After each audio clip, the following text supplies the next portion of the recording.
Shalom Bapak Ibu Saudara yang dikasihi Tuhan. Seri pengajaran hari ini berjudul Makan Bersama-sama. Saudara barangkali bertanya-tanya mendengar judul renungan kita hari ini. Apa tidak salah? Kok makan bersama-sama? Maksudnya apa? Maksudnya ya makan bersama-sama. Bukankah Tuhan Yesus juga makan bersama-sama para muridnya? Dan tentu ada banyak hal yang bisa kita pelajari, yang bisa kita dapat dari peristiwa itu. Dituliskan dalam Matius 26 ayat 20 demikian. Setelah hari malam, Yesus duduk makan bersama-sama dengan ke-12 murid itu. Saudara, konteks ayat itu adalah Yesus makan Paskah dengan murid-muridnya. Pertanyaannya, kenapa Tuhan mengajak para muridnya makan bersama? Ya, karena pada hari raya tidak beragi sudah menjadi kebiasaan untuk merayakan Paskah dengan makan bersama. Oh, betul saudara. Tetapi yang pasti melalui makan bersama itu Tuhan ingin mengajarkan sesuatu, kan begitu. Apa itu? Nah, tidak lain adalah kesederhanaan. Makan bersama itu merupakan sesuatu yang sederhana, bukan? Tetapi Tuhan Yesus bisa lakukan bersama-sama para muridnya untuk menjalin satu hubungan kekeluargaan. Tuhan tahu bahwa para murid itulah yang kelak harus melanjutkan karya keselamatan Bapa. Maka Tuhan mau mereka bisa sehati, satu chemistry. Tuhan mau membangun kesatuan roh di antara mereka.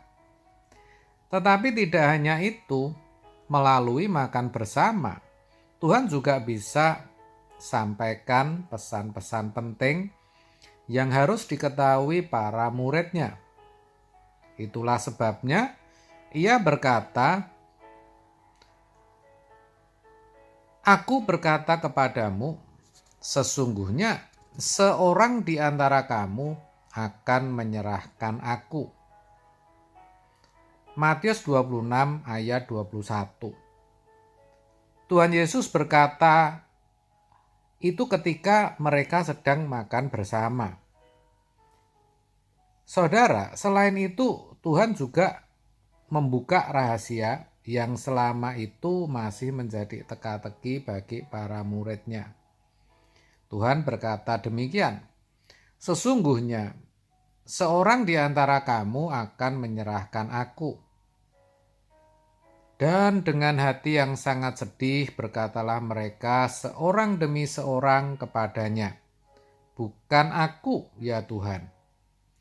Ia menjawab, maksudnya Tuhan Yesus menjawab, "Dia yang bersama-sama dengan aku mencelupkan tangannya ke dalam pinggan ini, dialah yang akan menyerahkan aku."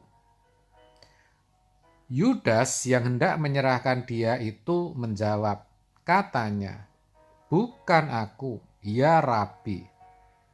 Kata Yesus kepadanya, "Engkau telah mengatakannya."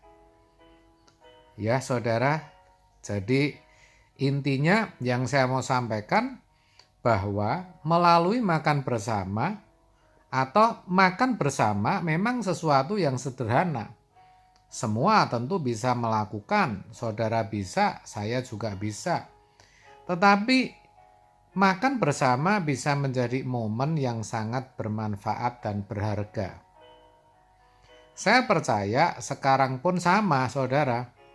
Makan bersama-sama keluarga bisa menjadi momen yang penting untuk kita saling memperhatikan, berbagi, bercanda, saling menasehati, membangun kekompakan, saling memperhatikan, dan lain sebagainya.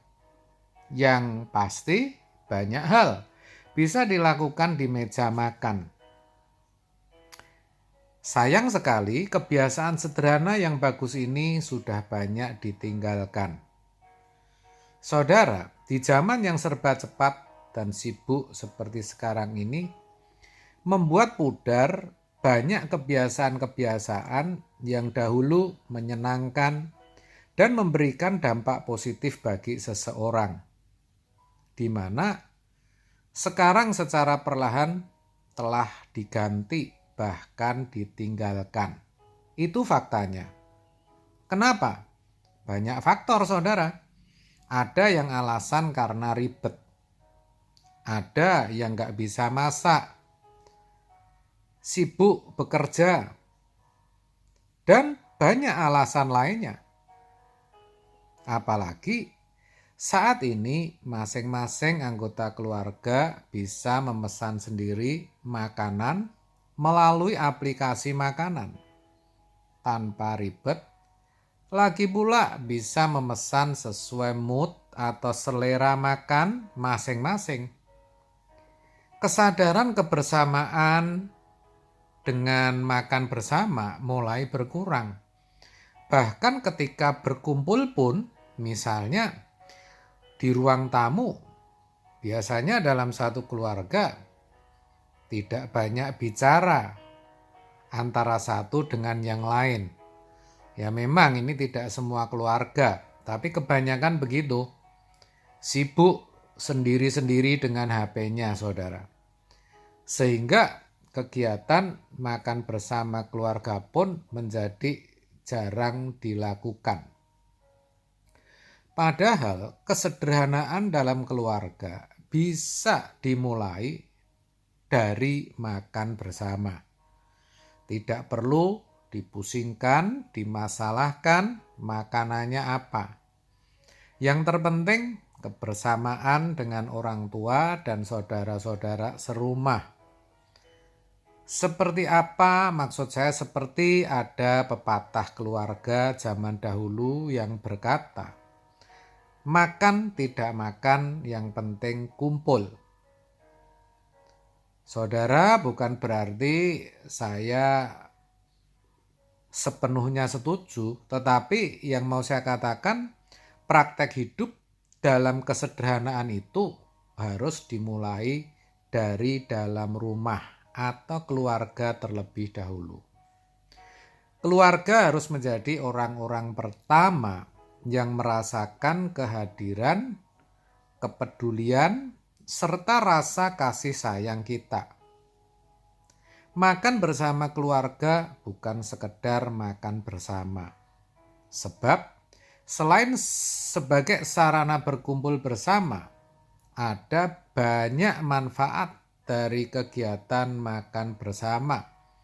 Seperti saya tadi sudah sampaikan, kita bisa berbagi cerita, bercanda, saling memperhatikan, membangun kekompakan, dan sebagainya. Yang jelas, banyak hal bisa didapat ketika kita makan bersama. Bahkan dituliskan dalam Psychology Today, makan bersama keluarga menawarkan kenyamanan bagi setiap anggota keluarga. Wah, ini luar biasa. Khususnya untuk anak. Nah, ini kan berharga, saudara. Bahkan kebiasaan ini mampu membantu serta memberikan kekuatan dan perasaan aman kepada setiap anggota keluarga untuk tetap berpikir positif saat melewati masa-masa sulit. Jadi betapa berharganya yang namanya makan bersama. Sayang sekali, sekarang ini banyak yang tidak menyadari dan berpikir bahwa hal itu tidak begitu penting.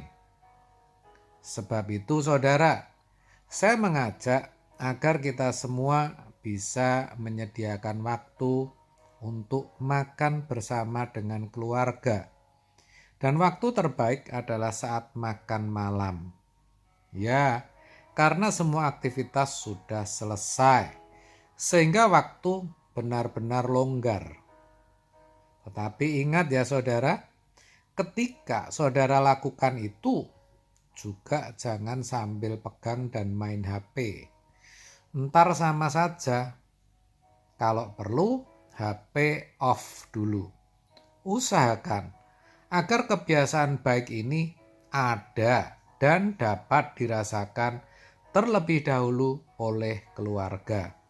Amin. Tuhan memberkati.